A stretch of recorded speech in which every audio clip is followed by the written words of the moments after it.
I was a former athlete. I was gonna go to the league, make a lot of money, and marry a beautiful woman. So I definitely did the last part. Battled injuries and different things like that. Started ministries, I guess, in college on accident. Never something I wanted to do. She had told me multiple times that she thought I was called a pastor. I hated that idea. Wanted nothing to do with it. And I just never forget walking through the neighborhood, my dad's neighborhood.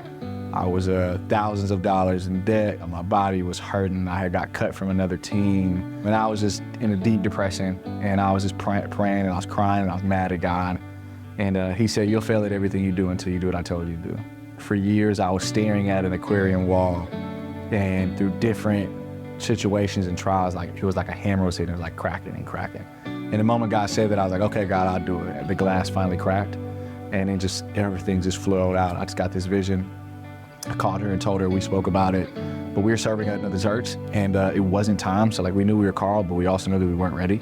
We took about 2 years before we launched. For the first year, nothing. We spent a year with 6 of us just meeting to figure out how, who, when. Yeah.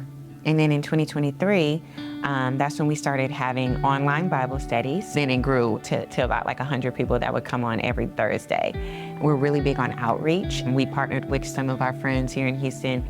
We would have these things called vision parties. We would invite people and tell them like, hey, we want to share with you like who we are, what we're about, and the vision that God has given us for this church. And we did that to really like build momentum and then also to build up our team. And then January 28th, 2024, we launched the Blueprint Church. What's that launch Sunday like? Beautiful chaos. Our daughter don't want to sleep throughout the night, so she's screaming all night. We wake up in the morning, I'm feeling like I'm going to have a panic attack. We get to the venue. Everyone is like running. Everybody's running around. We haven't had sound check yet. Church Service starts in an hour. So I remember just getting on the mic and I was like, hey, I don't care what happened. What I do know is this. In 57 minutes, people are going to be walking through this door. In 57 minutes, the music is going to play.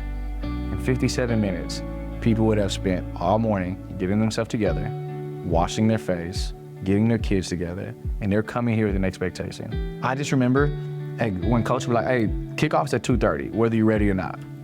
It's just what it is. Kickoff is at 9:30 this morning, so we have to be ready. But man, God did it, and it was incredible. We saw a little bit under 2,000 people. And we saw over 100 people give their life to Jesus.